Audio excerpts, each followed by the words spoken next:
Hey guys, welcome to another lesson of Pro Teacher Tube. Today I have first time in a while, Ian. Hello again. And today we're going to go over a bunch of what ifs. Seems to be the regular thing with you, isn't it? Elseworlds or what ifs. That's the continuity light version of catching up on things. Mm-hmm. But yeah, so first we're going to be going over what if Karen Page had lived, giving us an alternate take on Kevin Smith's run of Daredevil, but written by Michael Bendis with art by Michael Lark. Gotham Central and Lazarus. Yep. Also, Karen Page definitely should come back. I'm tired of her being dead. If Elektra could come back, why can't Karen, right? Apparently, people really like Elektra. I think it's actually disappointed Bruce Talia shippers, but that's my weird theory. Really? Why? Well, Denny O'Neil was really essential to both their creation. He edited the Miller run on Daredevil, and he also created Talia al Ghul. Oh, I know about that one, yeah. And both of them come around the same time where there's this fascination with sort of like Eastern spirituality and ninjas, Yep. and they're both very troubled, like very dark anti-hero / villain, but they also fall in love with. Matt and Batman have tons and tons of similarities, so the relationships are very similar. Mm-hmm. I just think that frustrated Bruce Talia shippers latch on to Elektra, and since Marvel That's is a weak, completely different company. because Marvel is weak. Well, but most DC and Marvel fans are not like me. They read both. I read both. Yeah, that's what I said. Most. All right, but yeah, let's dive into see how Bendis would have handled this. Probably very sad because this is the time where I like this though. Stuff. It's Bendis actually telling the story in the universe. Poor Matt Murdock. All the crap he's had to deal with, and that was this.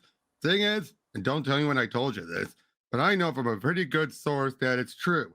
It's not rumor or gossip. Believe you me, Matt Murdock is Daredevil. A lot of people think the whole Matt Murdock blind lawyer by day, Daredevil Guardians of Hell's Kitchen by night bit is a sham. They think he fakes being blind so no one will think he's Daredevil. If he's blind, how could he be a superhero running around in tights and all that? But that part is true. He is blind, yeah. And eventually gives a summary about it, but this is just to show off Lark's artwork.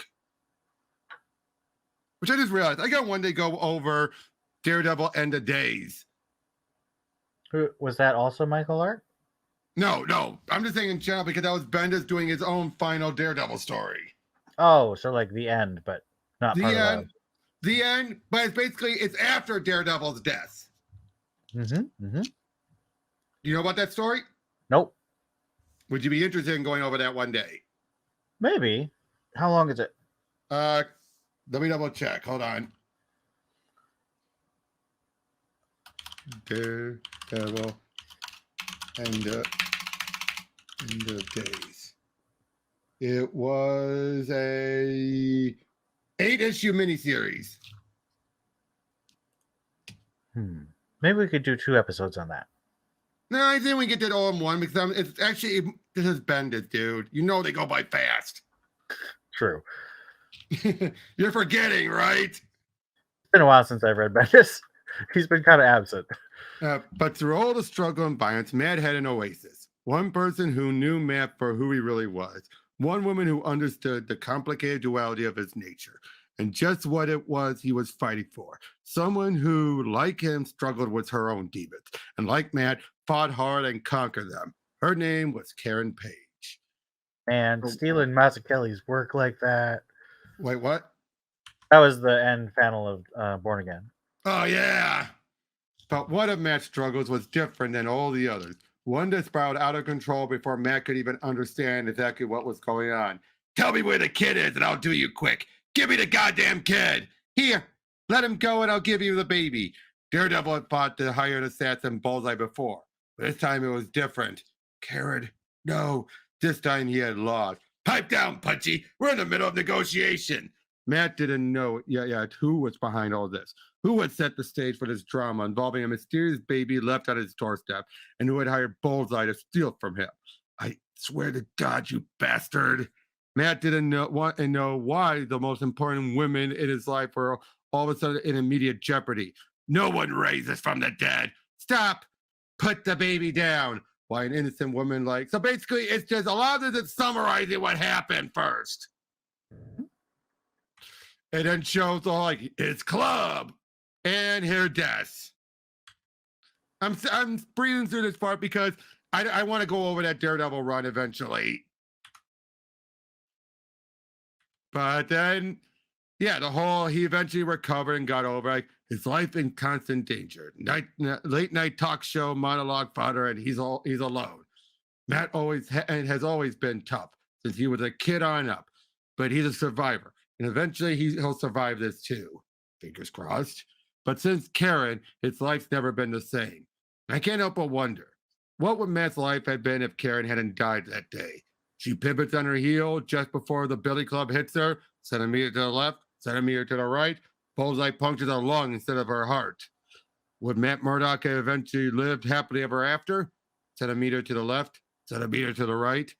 What if Karen Page hadn't died? Eventually, Matt will discover that the person behind this was Quentin Beck, a very disturbed man who, after finding out he was dying of cancer, for reasons only his disturbed brain could realize and rationalize, focused all of his rage on creating a very complicated and very deadly incompetence game to destroy Matt Murdock. To do this, Beck met with Kingpin, Daredevil's fiercest enemy, a man who years before discovered Daredevil's secret identity. And for $1 million, Kingpin told Beck everything he needed to know to destroy Matt Murdock. Wilson Fisk, the Kingpin. It always came back to the Kingpin of crime, the man whose fat fists squeeze the city for every dime they can. He steals and murders, and no matter what Matt Murdock does, no matter what Daredevil does, Wilson Fisk always, somehow, dances between the raindrops. Quentin Beck was a pathetic fool who killed himself the second Daredevil confronted him. Bullseye's a sociopath. He's an animal. But Wilson Fisk is something else. Wilson Fisk is evil. And as Karen lay there, helpless, breathing through tubes, something changed in man. It's one thing to lose someone. Loss is final. But it's an entirely different thing to almost lose someone. It's a different kind of rage. It's blinding. Centimeter to the left, centimeter to the right. Quentin Beck said you sold me to him for $1 million. Now, why would he do that? I know when you lie, Wilson. Your clogged heart tells me. I know. Why now? Why this? He offered me $1 million to help him do something I would have paid him $20 million to do for me. Life is full of opportunities. It was just good business. Blind rage, adrenaline-fueled hysteria, temporary insanity. A little to the left, a little to the right, and Wilson Fisk would be able to. Wow, right? Justice. Not on purpose. It wasn't on purpose. He wasn't himself. He just Should've wanted the been on madness to purpose. stop. Matt had no idea what to do next. Actually, he knew what he had to do, but he didn't know how to do it. Matt knows the criminal justice system better than anyone. Basically, yeah, he puts himself in because the fact of the matter is he's still, police got to him, everything. He's put in jail, put in there on trial. Months followed, and yeah, even said you wouldn't wish it on your worst enemy. Now, eventually, you would have Foggy being his defense attorney, trying to say how he's done so much good for this world. He even brings in, Cap, Reed, Jessica, Luke, everyone. It might have worked, if not for the fact that the system isn't set up to deal with cases like this. And even though Wilson Fisk was a genuine and immediate threat to Matt and his loved ones, nothing could erase the image of a man dressed up like a devil, breaking and entering someone's home and murdering him in his own bedroom. So he's found guilty. Karen then ends up going, just going into hiding after this. From who? No, out of grief. She has nothing else left.